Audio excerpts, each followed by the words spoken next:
સુરતમાં રાજ ટેક્સટાઇલ માર્કેટનો બનાવ હાલ પ્રકાશમાં આવ્યો છે। સુરતથી હાલ મહત્વપૂર્ણ સમાચાર સામે આવ્યા છે, જ્યાં પર્વત પાટિયા રાજ ટેક્સટાઇલ માર્કેટનો બનાવ સામે આવ્યો છે। મજૂરોને માર મારતો વિડીયો સોશિયલ મીડિયામાં વાયરલ થયો છે। પુણા પોલીસે ગુનો નોંધીને 4 આરોપીઓની ધરપકડ કરી છે। રાજ ટેક્સટાઇલ માર્કેટમાં મજૂરોએ વિરોધ નોંધાવ્યો છે।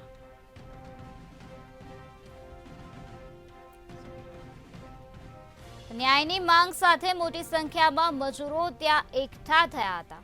સુરત પર્વત પાટિયા રાજ ટેક્સટાઇલ માર્કેટનો બનાવ હાલ પ્રકાશમાં આવ્યો છે, જ્યાં મજૂરોને માર મારતો વિડીયો વાયરલ થયો હતો। પુણા પોલીસે ગુનો નોંધ્યો છે અને 4 આરોપીઓની આ સમગ્ર મામલામાં ધરપકડ કરી લેવામાં આવી છે। રાજ ટેક્સટાઇલ માર્કેટમાં મજૂરોએ પોતાનો વિરોધ નોંધાવ્યો, ત્યારે ન્યાયની માંગ સાથે મોટી સંખ્યામાં મજૂરો ત્યાં એકઠા થયા હતા। હાલ આ સમગ્ર મામલે પોલીસ દ્વારા વધુ કાર્યવાહી હાથ ધરવામાં આવી છે।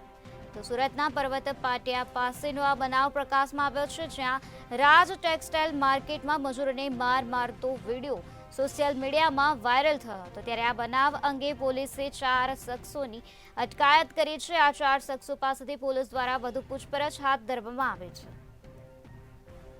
ન્યાયની માંગ સાથે મોટી સંખ્યામાં મજૂરો એકઠા થયા હોવાનું પણ સામે આવ્યું છે।